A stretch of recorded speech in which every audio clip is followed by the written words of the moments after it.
Now, how about them damn Celtics? All right, we're back with another full pod episode of How About Them Celtics. I'm Sam LaFrance, and today Jack is out. Jack is on vacation on the Cape, and it is a busy day for him, so I have the pleasure of being joined by Bobby Kravitsky, good friend of the show, member of Hardwood Houdini, member of Forbes. Bobby, hello.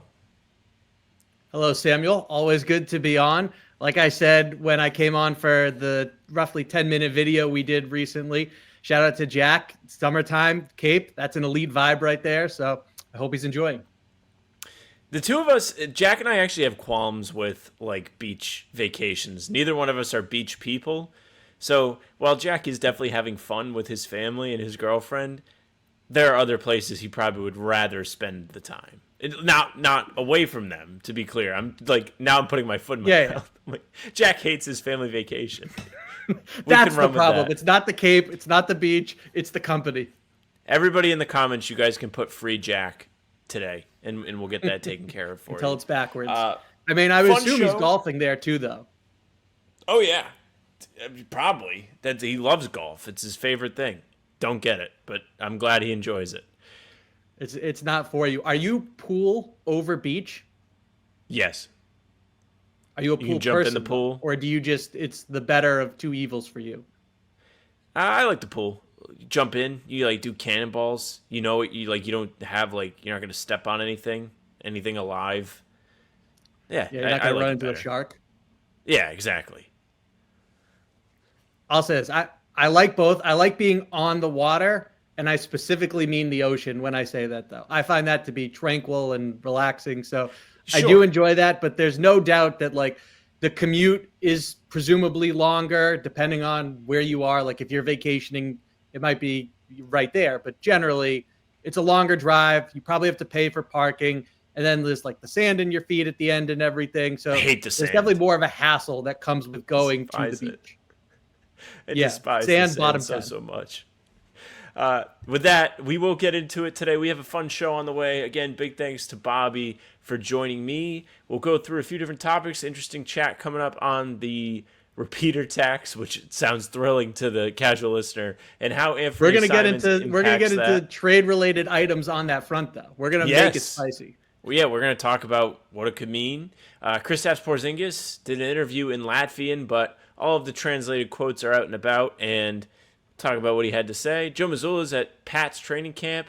Drew Holiday spoke for the first time since the trade in Portland. No emails today, so we won't be doing that, but send them in, hbtcpod@gmail.com. You guys have disappointed me today because I've begged you since the Summer League came to an end. Send them in, and then we'll talk about a certain individual in the NBA who's probably making too much noise for what his value is, and we'll do the rat list and get out of here. Stick around through all of it. It's going to be a fun show. Subscribe to the channel. We are here every single day. Full pods drop Tuesday, Thursday, Sunday. We have other videos on the channel in between this summer to keep you up to date with all things Celtics. And you can find us on Spotify and Apple too. But Bobby, we won't wait any longer. This is a big summer for the Celtics. We've known it was going to be a big summer for the Celtics, even while the playoffs were still going on. The second apron pulled up like the Grim Reaper. It's knocking on all the doors of the high-spending teams. The Celtics fell victim this year. They had to trade Drew Holiday. They traded Kristaps Porzingis. They let Luke Cornett walk, kind of. They just couldn't afford to pay him what San Antonio paid him. Al Horford's time here appears to be done. J.D. Davison has been waived.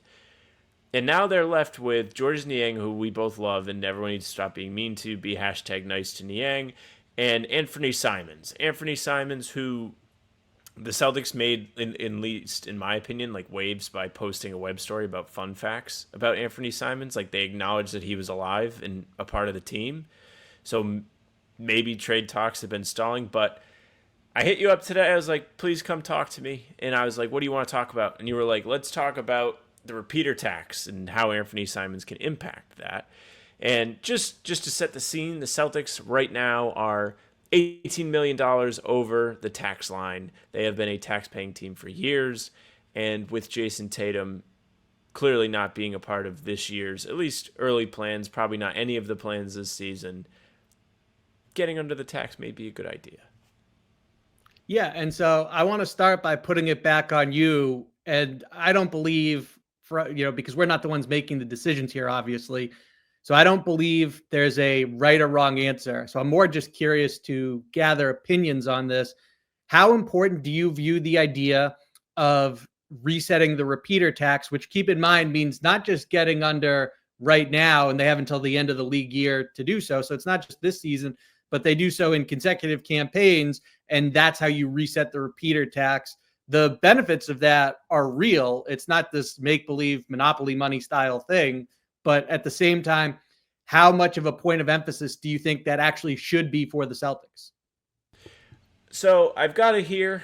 I wrote about all of the different penalties that come along with spending money in the NBA, which they do not want you to do at all. Thankfully, with the tax, it just simply is not my money, so I don't care that much about it. But the repeater tax is for real. If my computer would let me scroll to the part, like I can see the section where I wrote about it, I just can't see the contents of it.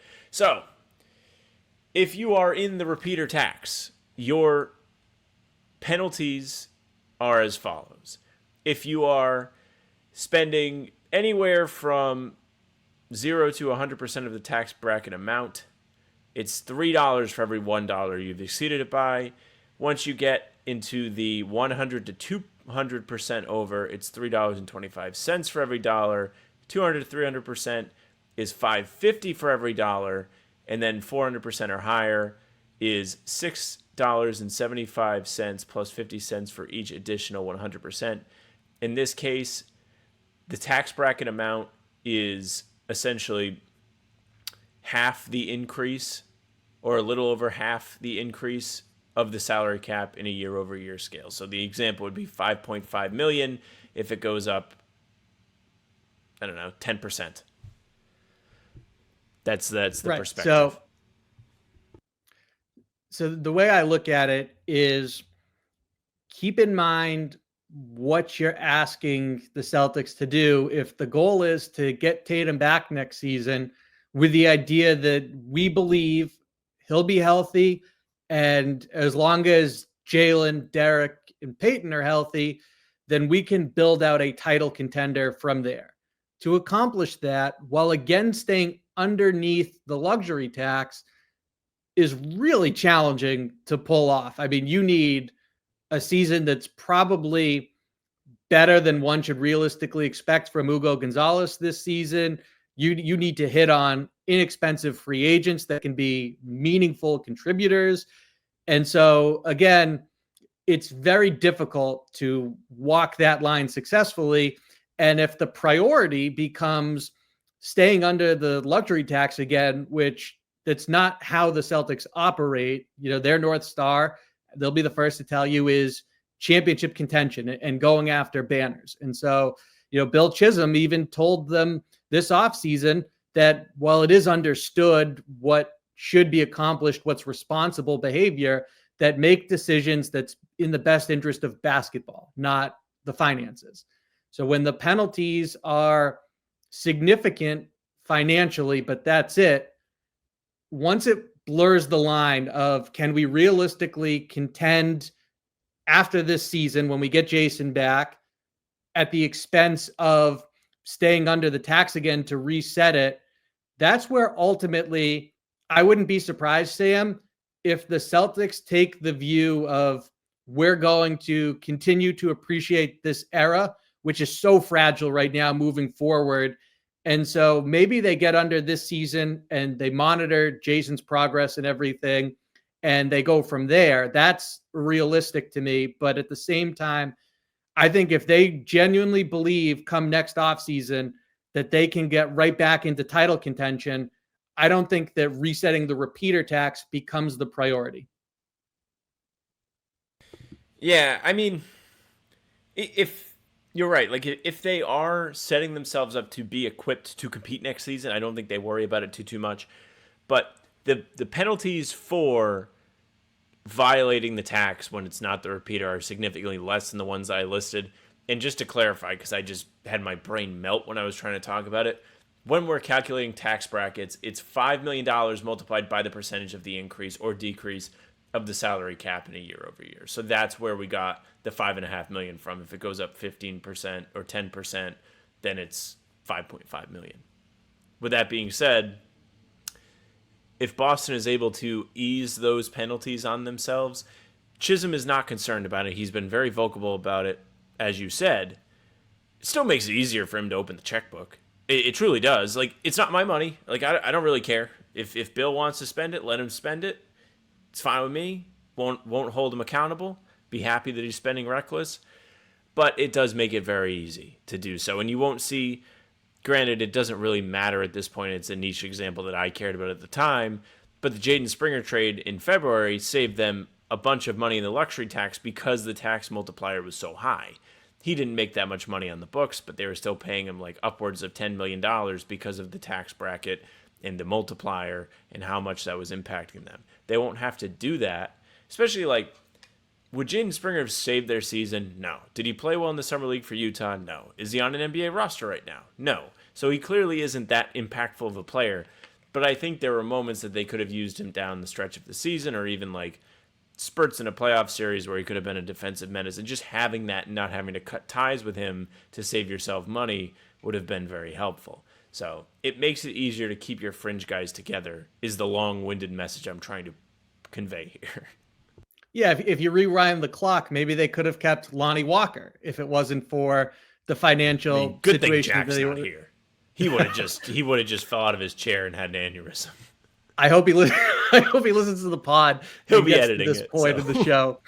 And so, look, obviously you don't reconfigure things to be able to fit Lonnie Walker into that situation. That money was going towards better resources.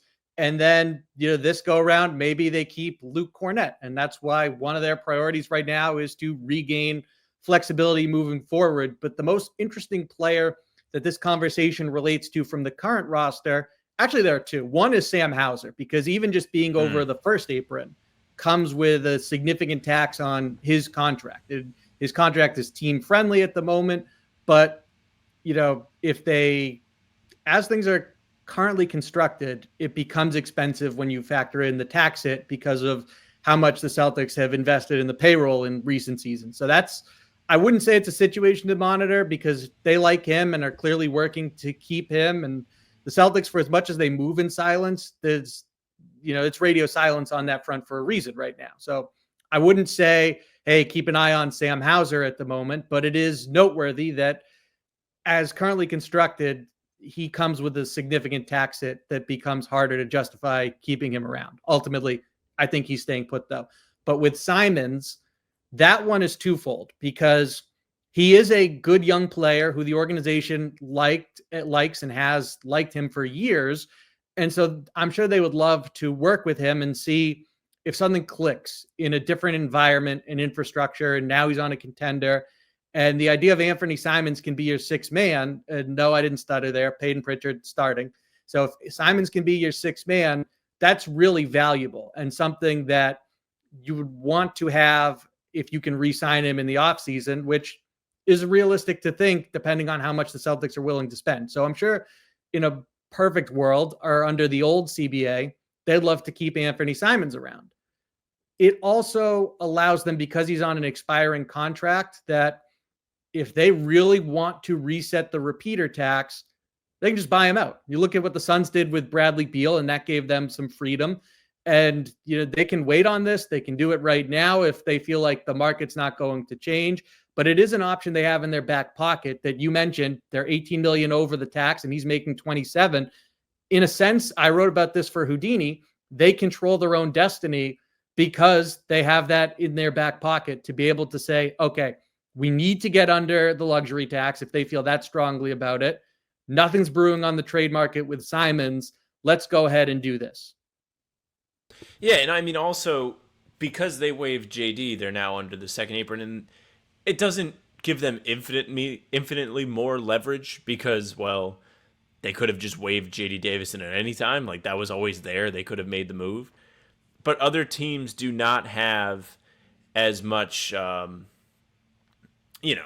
have to trade with us, you have to take our terms because they're over the second apron. Like, they are under it. They will hopefully avoid the second apron for a couple more seasons to reset those penalties completely. But as of now, trading Simons could be a move. I mean, he makes a significant chunk of money.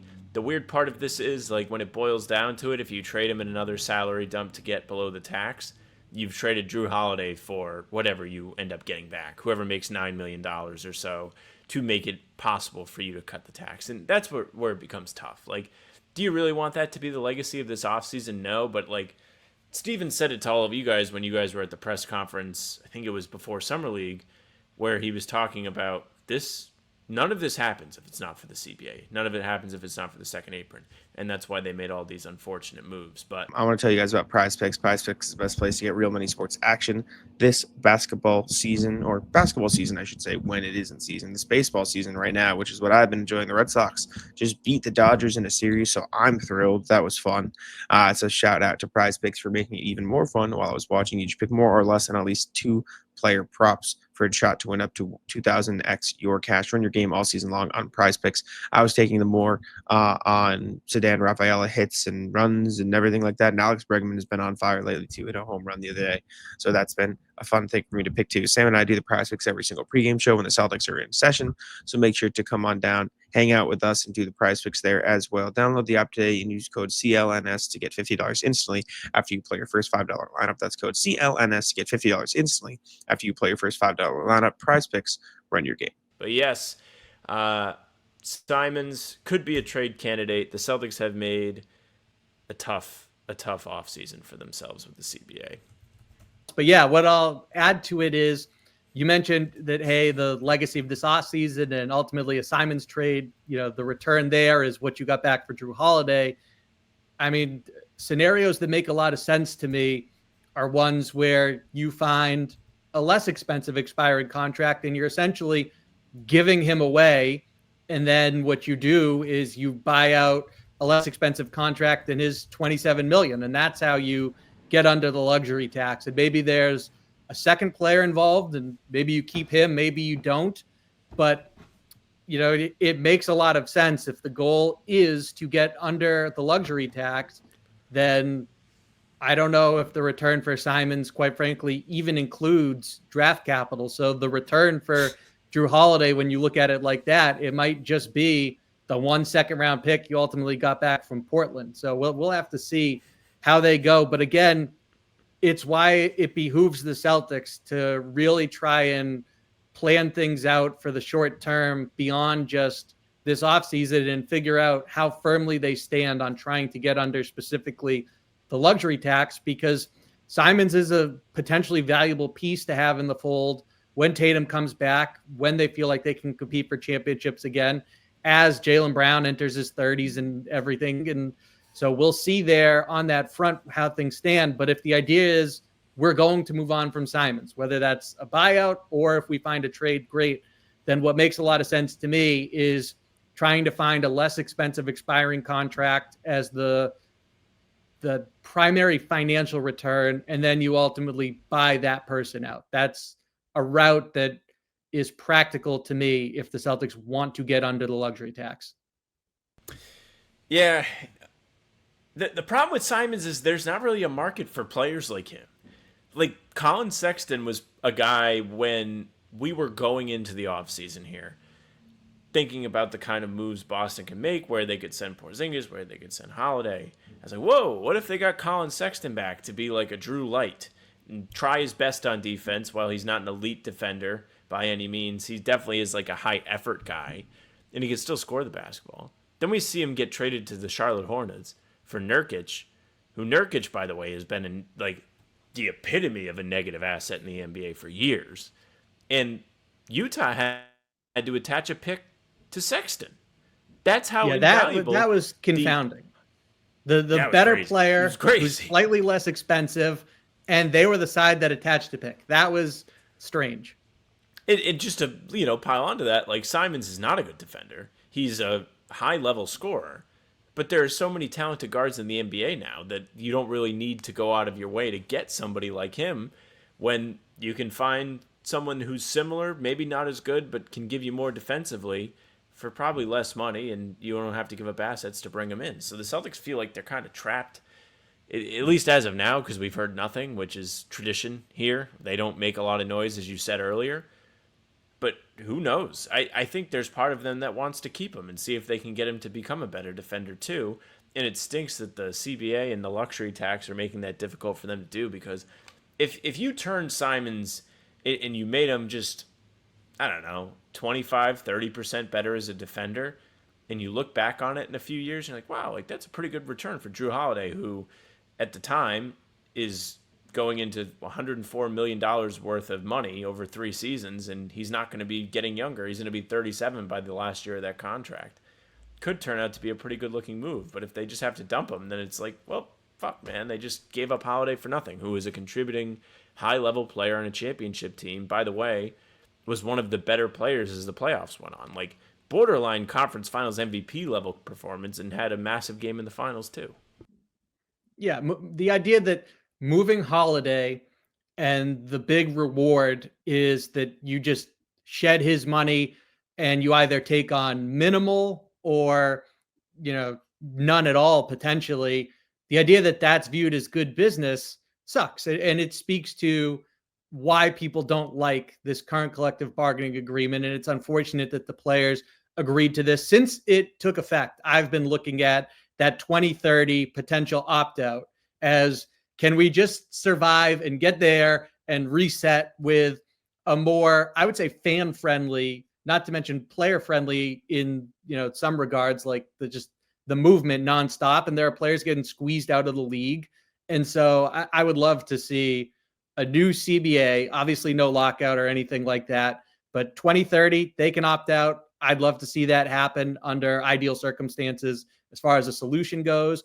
And with Simons, I'll just add that he fits where they're trying to go offensively in terms of being able to push the pace more with the ball in his hands, giving them another 3-point threat off the bounce. And so you see why they like him, why they want him in their system, and why they ultimately might hold on to him. Of course, the trade market has something to do with that as well, but there's more value in keeping him, and yet they ultimately might have to go the other way. And whether it's an expensive buyout or they find a trade that they'll sign off on, that might be what they feel like is best for business.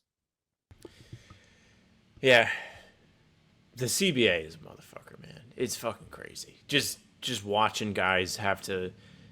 I look at the restricted free agent. We'll talk about it later in the show here. But, like, you have Jonathan Kuminga, Josh Giddey, Cam Thomas, and Quentin Grimes all just sitting there twiddling their thumbs because nobody wants to pay them because they're all terrified to do so. It's really having an effect on the players. It's going to be even more annoying. Like, I actually, like, out of spite, want the CBA to stick around so, like, other teams have to just give up their championship team for nothing. Because it's going to be really annoying if the Celtics are the only team that gets smoked by this. Seriously. I mean, I wrote about for Forbes that the Thunder are built to navigate this as well as any team you're going to find. And the Spurs could find themselves in that position if things go well for them and they continue to be responsible. So, it is a situation where the Celtics, where even with 2 homegrown stars, it was a veteran team that, they said they wanted to push their chips to the middle of the table before this stuff fully took effect. And they did so, and they got a championship. They have no regrets, nor should they. But that idea that it's going to squeeze other teams, it might not squeeze the Thunder and perhaps the Spurs. And then you're left with almost like a bottleneck where these 2 teams have broken out to the top and everyone else is having difficulty getting to that level. Yeah, it's true. Speaking of the Spurs, Kristaps Porzingis, kind of thought he was going to get traded to the Spurs. Going into the offseason, that was the place he and his agent kind of felt like it might be for him. He did an interview recently with a European outlet. Whole thing's in Latvian. You can go watch it. You'll just be sitting there listening to words you don't understand unless you're Pete or Tom's, who pops in sometimes too. But the big takeaway from this, Porzingis talked about the difference between going into this season with Atlanta versus what it's been like with the Celtics for the past 2 seasons. You can take this how you want it. This is what he had to say. He says, I think the expectations in Atlanta are high. It's a great situation for me to come in and contribute, maybe even better than Boston, where it was championship or bust. I think we can surprise some people in the Eastern Conference. Now, people online are not thrilled about this because It kind of sounds like he's speaking in Latvian for the lights being too bright in Boston, which I don't think is really what he's trying to say, because Porzingis so very clearly had a great relationship with the city, the fan base. Like, people took kindly to him until he got sick in March, which was just the weirdest time for people to turn on him. Even if you wanted to turn him in the playoffs, it makes a little bit more sense, but they were just mad that he was like out again with something new. But yeah, just really strange talking point for him to land on in this interview. Yeah, and so it's interesting because it's not someone who struggles with English. So it wasn't, I'm trying my best to explain this. Not to say that he wasn't, but that wasn't the root of the problem, right? Is that this is someone who, English is a difficult language for him to speak.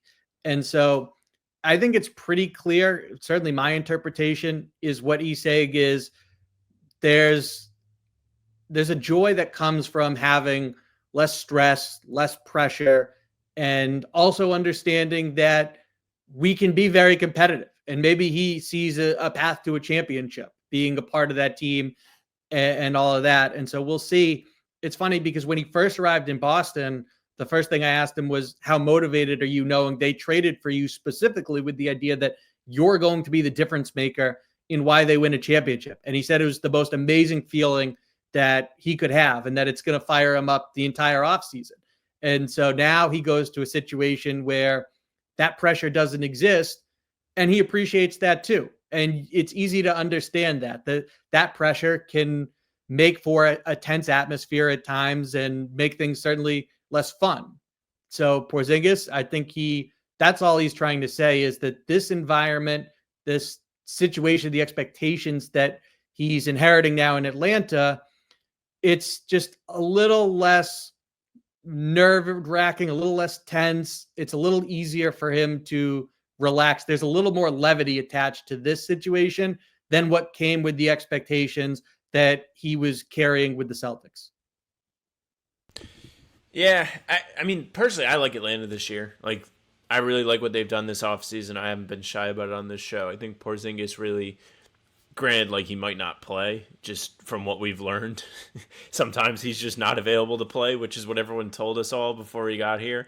But if he is, like, he's a really great wall of defense to have behind Trae Young as a help defender.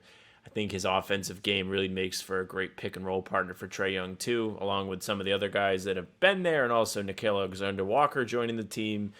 They have made a lot of good moves to make a good defense around Trae Young, also featuring guys who play both sides of the ball, and I think they can make a run in a lowly Eastern Conference this year. So I kind of get, like, there's just almost like a relief. It's like, I've been sprinting for 2 years, now I can jog. Not to say he's not going to work hard, but yeah, like, he didn't lie to you. Like, he was fired up to be with the Celtics. He was. He loved it here. He was always hyping up the crowd. Had a really good playoff game in the finals when he had the 1 billion points in the first quarter. Didn't have the health to play in year 2, unfortunately. He was out there, but certainly didn't look like himself. Another final interesting thing from this was, like, just to pile on the first conversation, the team was very aware of what was coming this summer, and they knew about it going into the playoffs. It didn't necessarily make it so they couldn't concentrate or play to the fullest of their abilities, but, I mean, I'm sure it's not fun knowing this is it for you, the last ride. Okay, next up, Joe Mazzulla headed to Foxborough to be with the Patriots for training camp.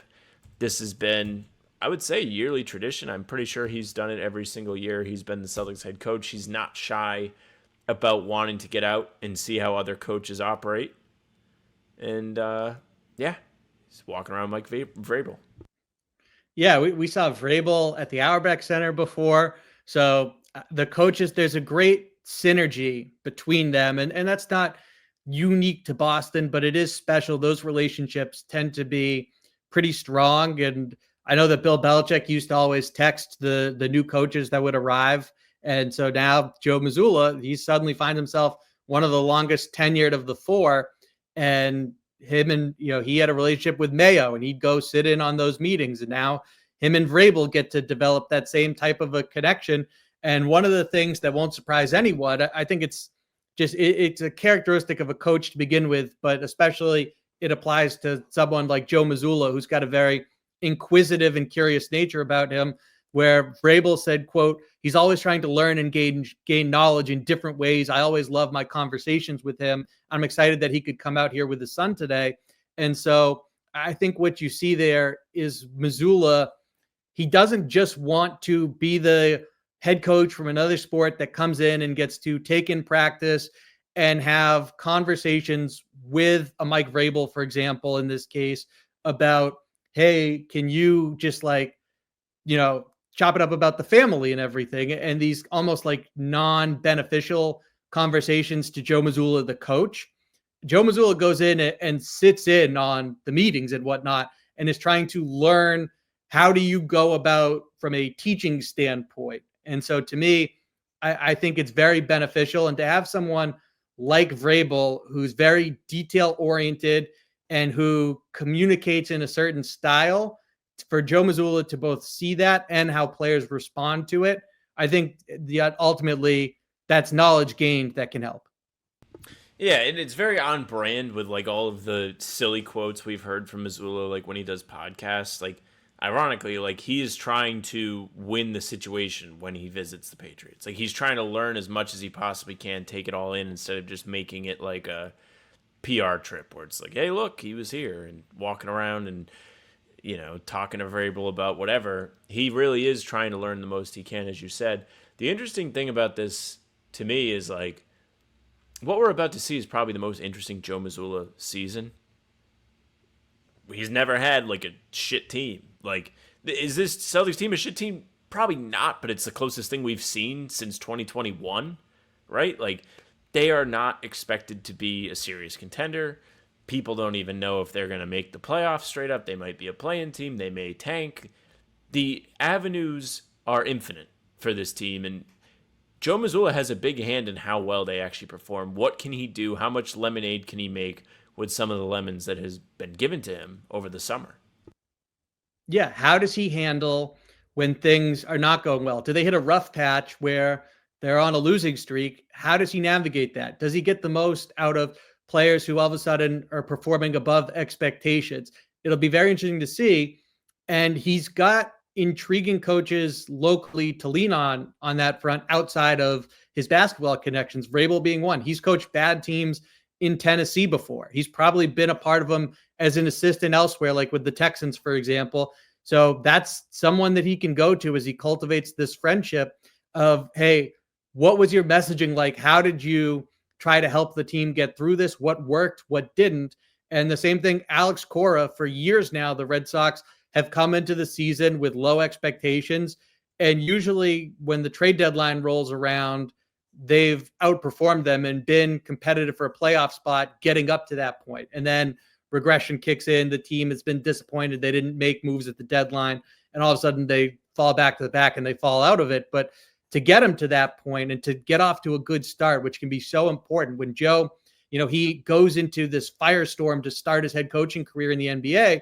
And he talks about how much of a point of emphasis he knew it was massive for them to get off to a good start that season. So Alex Cora, if he wants, that's someone that he can hit up and get some advice on different things about to gain perspective. And so those relationships can really come into handy. We've seen all the time about his relationship with Pep, the coach over, internationally for soccer. Fucking Pep. And so it's not just learning from people who are doing the exact same job as you in the exact same sport, and having options like this, building these relationships, going to Patriots training camp, for example, today and talking to Vrabel, those ultimately can help, especially, as you said, in a challenging situation that Mazzulla, as head coach of the Celtics, specifically, he's had other opportunities to be in settings that compare to this that he can lean on.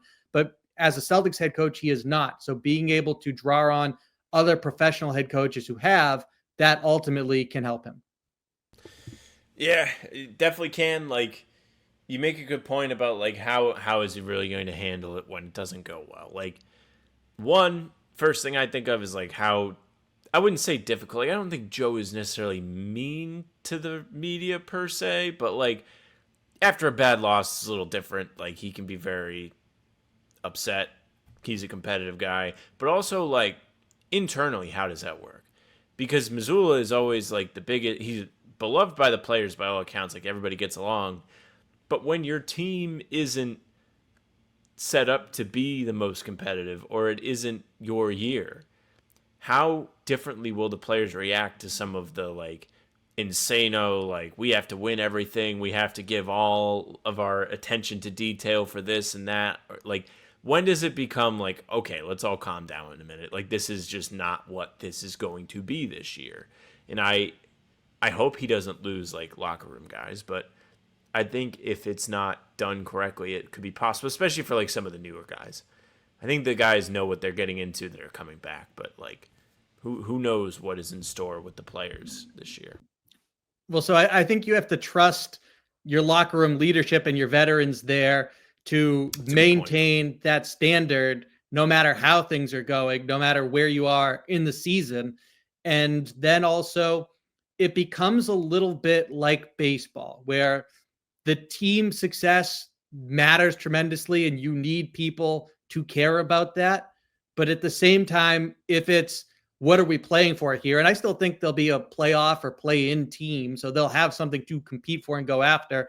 But there's also the reality of, why would you go out and give less when you're trying to be your best self and you're trying to maximize your talents? Maybe you're in a contract here. You also understand that, especially under this current collective bargaining agreement, players are in and out the door at a rapid rate. And so you might be showcasing yourself for another team. So that to me is another part of why, everyone's human, of course. So there might be, it's the winter, things are not going well, and you don't get your best out of certain players. Just like Derek White last year, at times he said he kind of lost his joy for basketball and went through a dip, and then he had to get that back. So, there's an ebb and flow to the season, of course, but at the same time, there is that competitive pride, and you have to hold yourself to a standard while also having teammates that have expectations and are relying on you.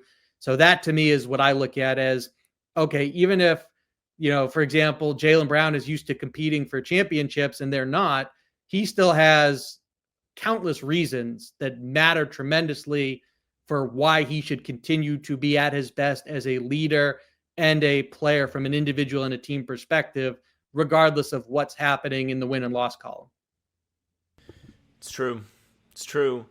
Before the show, I did tell Bobby there are no emails. We did get a buzzer beater email from Isaac. I'll just read it off my phone. It's very short. Don't have to pull it all up. Isaac emails us. Shout out to him. He's a frequent emailer. He says, heard the Jazz waived a certain former Celtic eyeball emojis. I'm also doing the eyeball emojis, but I don't think he's coming back, unfortunately. Jaden Springer was waived by the Jazz earlier this week. Never really got his footing after leaving the Celtics. Never had his footing when he was here. Didn't really get the type of opportunity we had thought he might get going into last season.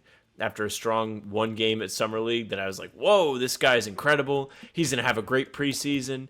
Really stumbled out the gates in preseason. It was like head-scratchingly bad from him. And then he had a like really fun week where he was scoring points and getting real minutes before the trade deadline. And then before you knew it, he was gone. Yeah, we'll always have that Clippers game. That was unbelievable, where he saved them and pulled them out of the fire.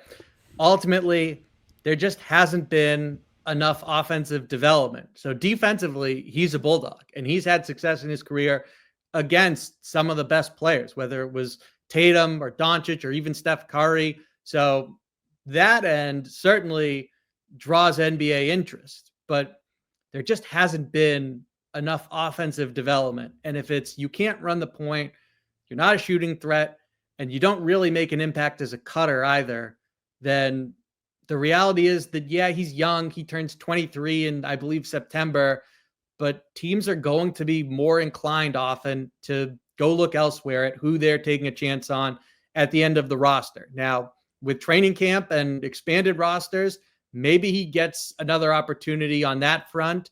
But whether it's the G League or even, I wrote about that this could ultimately be a blessing in disguise for him getting waived by the Jazz, because there could be more lucrative offers and more playing time and more success for him on the court overseas. So I think that market, it wouldn't surprise me if it's heating up now for him. And whether he wants to go or not is anyone's guess. But that ultimately could prove to be what's best for his basketball career if he's open to it. Yeah, and also, like, this kind of falls into the same category as some of the Simons talk, where it's like there are just so many good guards in the NBA that somebody like Springer just doesn't really have, unfortunately, a spot. Even though there are things that he does really, really well and plays with a really, really good motor, he's just not consistent enough. As you said, he hasn't really made enough strides offensively to be a reliable guy. I will say the Clippers game was like the biggest Sam was right 24 hours ever. Like, I felt fantastic. I was like, came on the show. I was like, yeah, look, he's here. They should have been playing him all this time. He's a beast. I mean, that's a moment that I hope Celtics fans on the internet keep alive. That I want 7 years from now, people to be pulling out clips and like, remember the Jaden Springer game? I hope that continues to live on. Me too. I miss him every day. All right. So, time to move on to the NBA section. I don't think I have an NBA background with my name on the left side, so we're just going to keep the green one. But we're talking NBA now. New report came out from ESPN this morning about Jonathan Kuminga. Jonathan Kuminga is maybe just the most stubborn domino that will not fall this offseason. He's a restricted free agent. We kind of talked about it earlier in the show, how much restricted free agents are being impacted by the new CBA. The Warriors are looking to bring him back at least a little bit. They're trying to give him some sort of offer that he's just not interested in. Shams and Anthony Slater report that Kuminga keeps turning down a 2-year, $45 million offer because he would like a no-trade clause and doesn't want a team option in there. Meanwhile, the Phoenix Suns are sitting there lingering. They would like to offer him the bag, which is really the same annual value just for 2 more seasons where he would make $90 million total. The reason why I even care about this is because we do not know what's happening to Al Horford, because we need to figure out what's happening to Jonathan Kuminga first. There's long been discussions that Kuminga is the thing holding up whatever move is coming for Al Horford, and I'm just getting sick of not knowing. So first off, I'll say this. Granted, if you give Al Horford more time, it's possible he changes his mind, and I say that with retirement, certainly not a return to the Celtics. And I don't see, you can't rule it out, but I don't see another team swooping in and poaching Al Horford from the Warriors. I think that is verbally agreed on, and we'll have to see. Ultimately, I think they're just waiting to officially make it happen. But when it comes to Kuminga and the Warriors and those negotiations, I think what Golden State's offer is diabolical. And it speaks to the reality that neither side really wants to continue working together that much. Kuminga flat out wants to leave. The Warriors would appreciate having him back for one more year, and maybe they can flip him during the season for a beneficial return.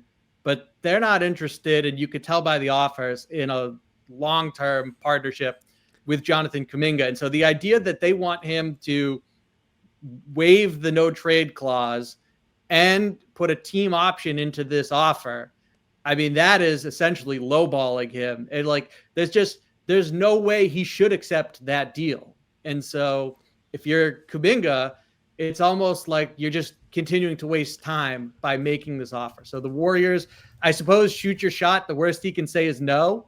And, negotiations, depending on what side you're on, you either want to come in high or come in low. The Warriors have certainly done that, but this has played out for so long.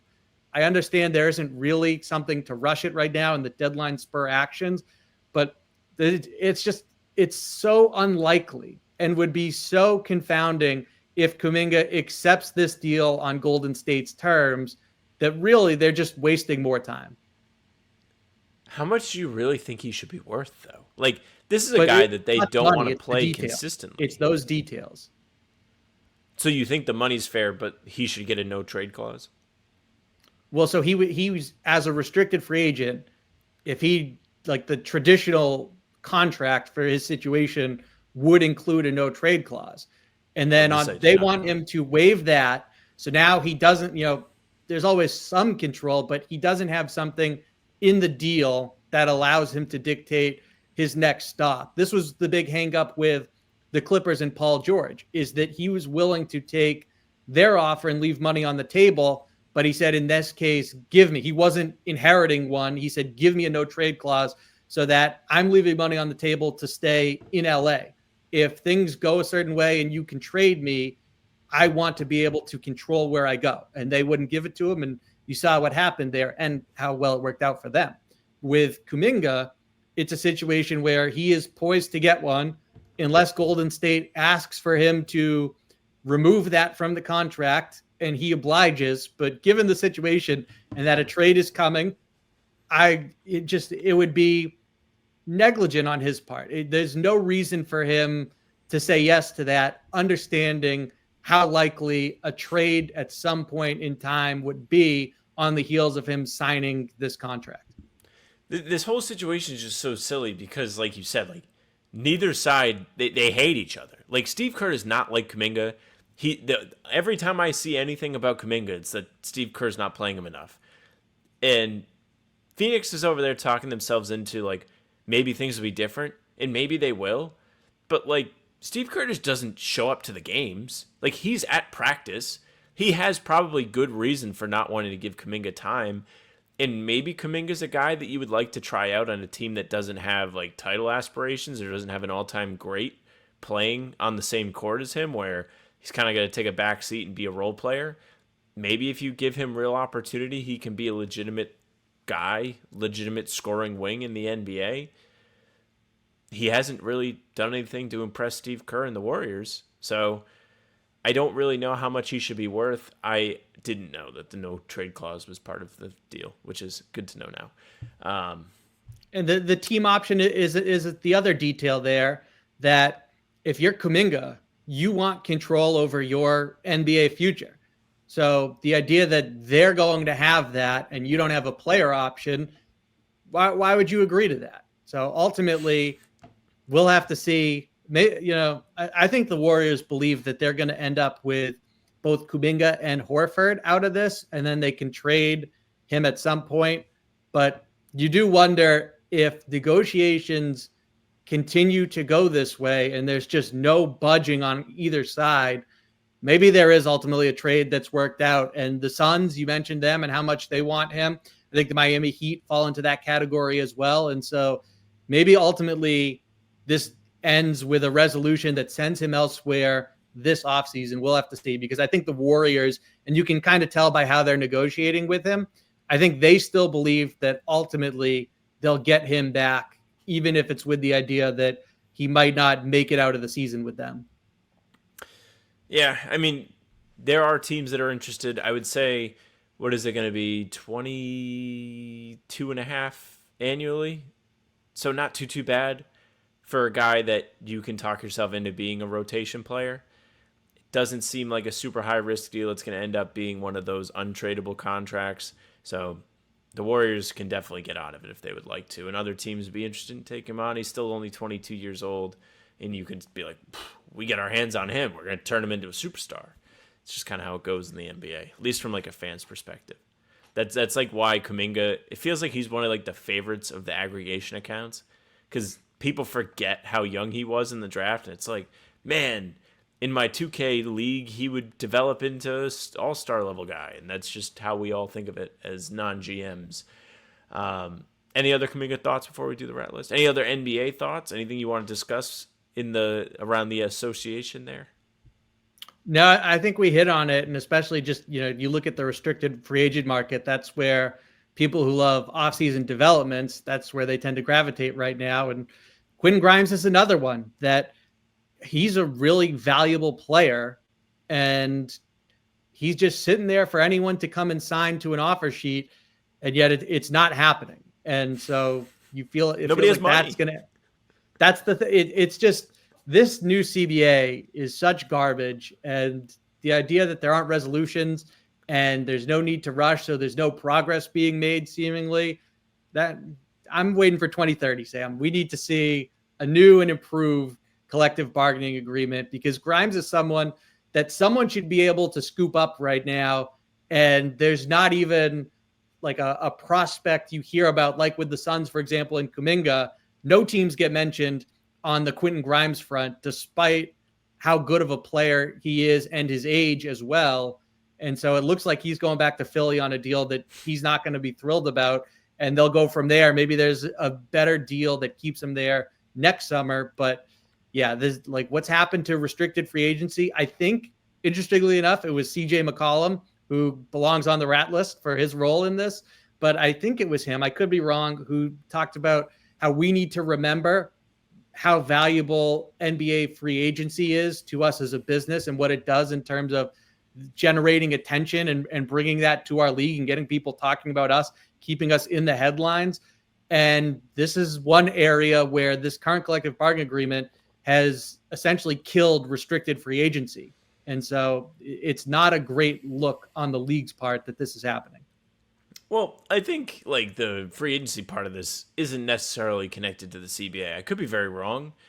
It just seems more of a players want to get the bag. And so they sign the extension. And now player transactions come via trade where the guy's just like, well, you guys can give me the money and I'll take like they're not signing team contracts. Like Shea signed a Supermax with the Thunder, but actually he just signed a Supermax NBA contract because that money's guaranteed for him no matter where he plays. And he can... things go south, which there's a bad example because Thunder seems set up to be just fine for years. But he could just be like, nah, I want to play somewhere else. Another team will pay my paycheck and I'll still be good. They don't need to go to free agency anymore. Going to free agency is actually a risk because if you sign that extension, that money is yours from the moment that you have it.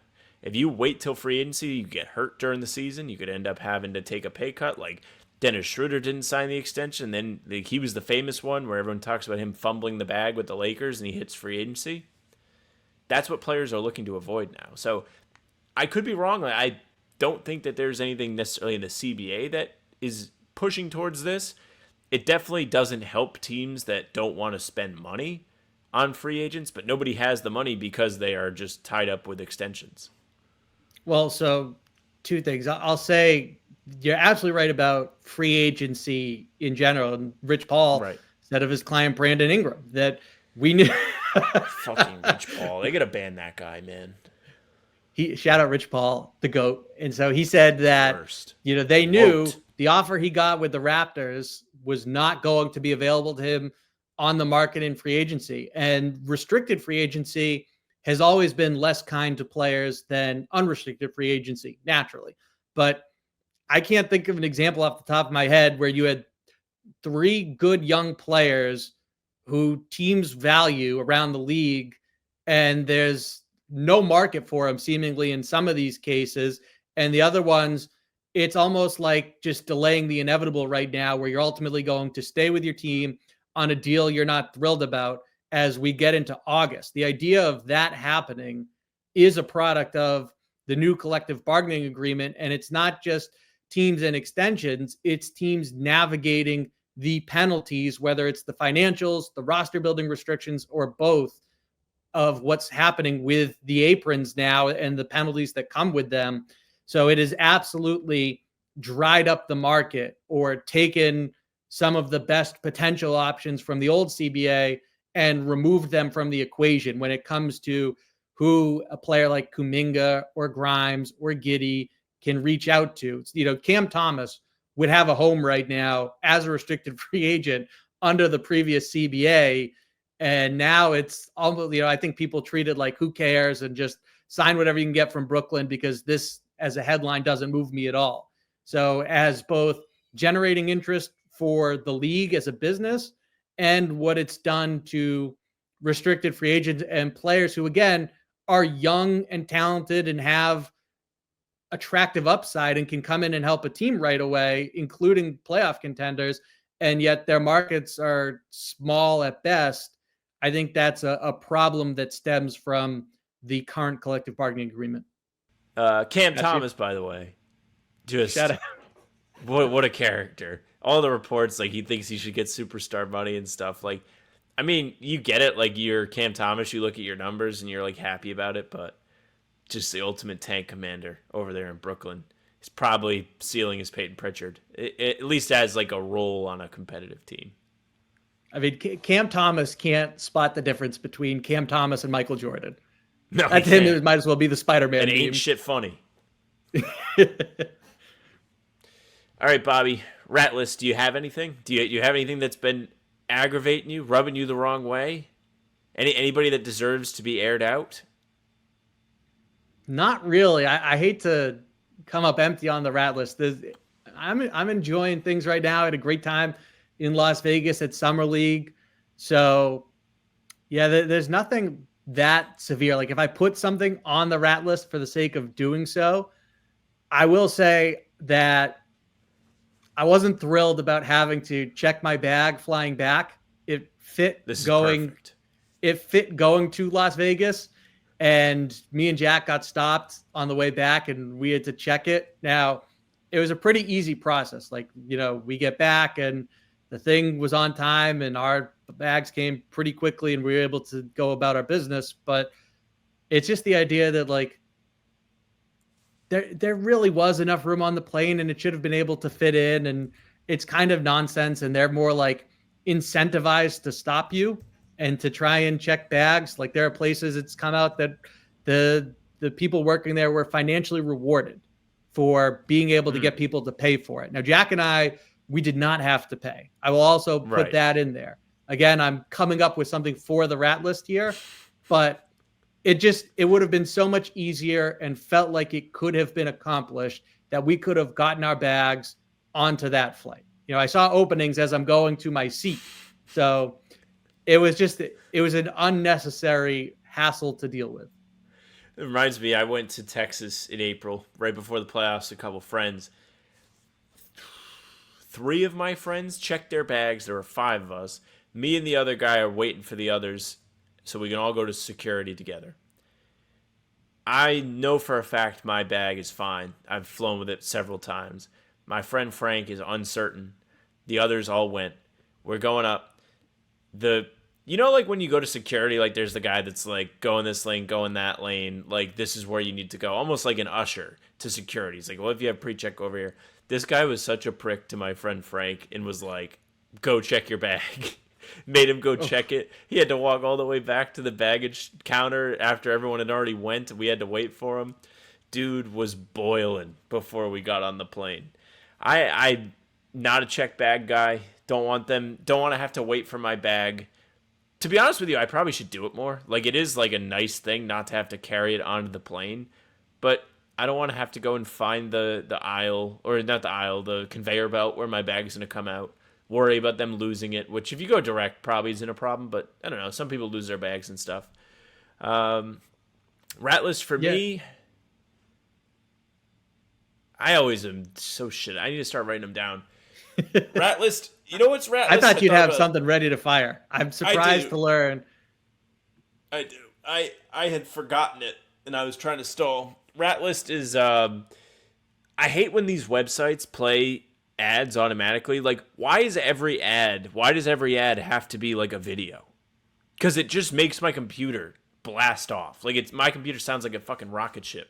Because it might be our site that we write for wants to play video ads that like play automatically, and my computer's like on. There's also other sites that do it, like Basketball Reference does it for me. Like, they always have video ads playing. Some other site I was looking at something on this morning was doing it too. I think Spot Track does it. And it like having like 2 or 3 of them going at the same time makes everything slower.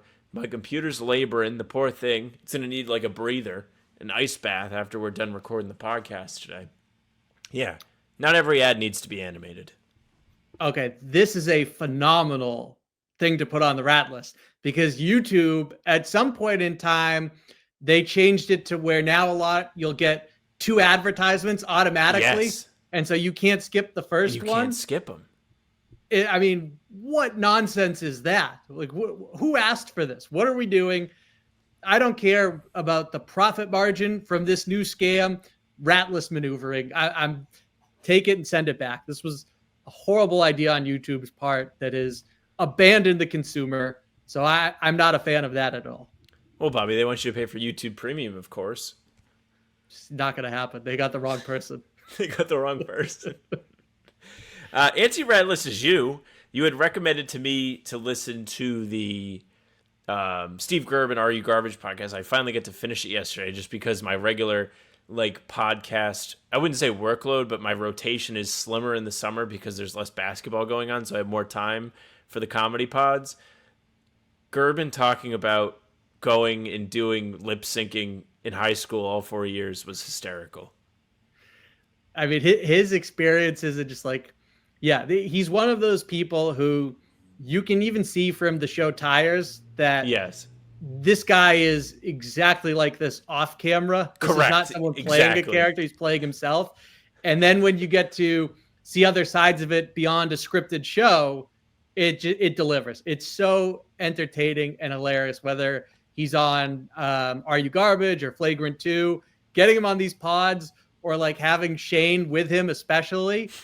It's comedic gold. Any other recs, I guess? We can do the rec list because you're not too you haven't been scorned by anybody lately. And then we'll get out of here.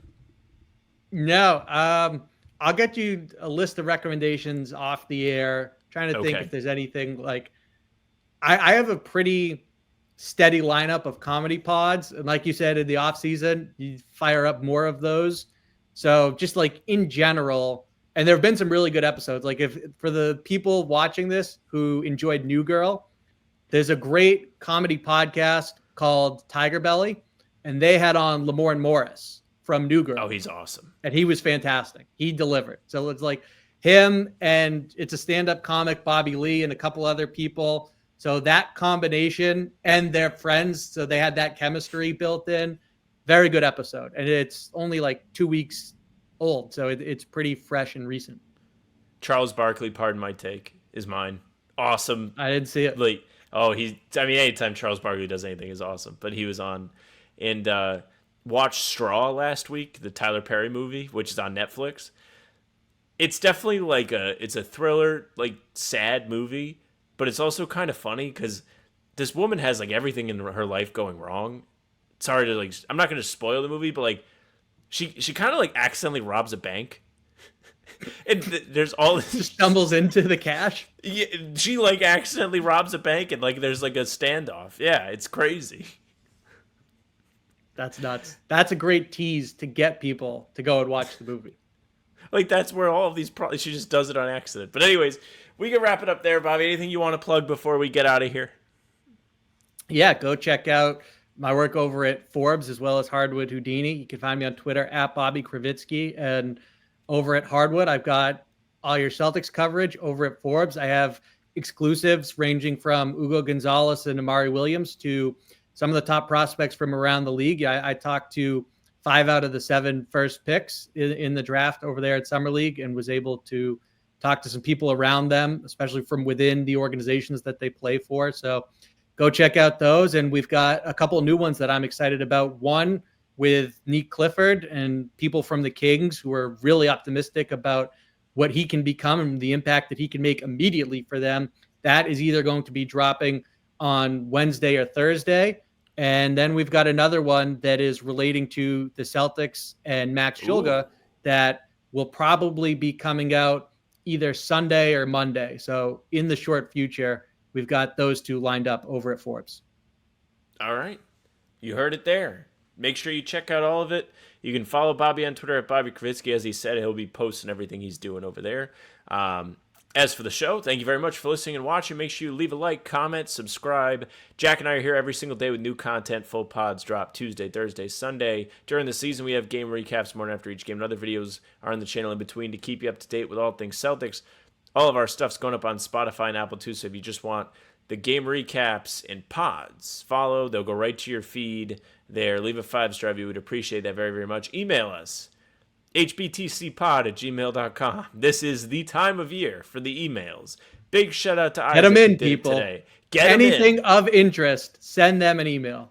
Recommendations, rat lists, Celtic stuff. I do not care. hbtcpod@gmail.com. Our socials are at How About Them C's for Twitter, Instagram, and TikTok. Facebook's just the name of the podcast. All streams are there. They're on YouTube. They're on Twitter. Jack's Twitter is Jacksmon NBA. Mine's at Sam LaFrance NBA. Bobby's is at Bobby Kravitsky. That's it for us today. Bye.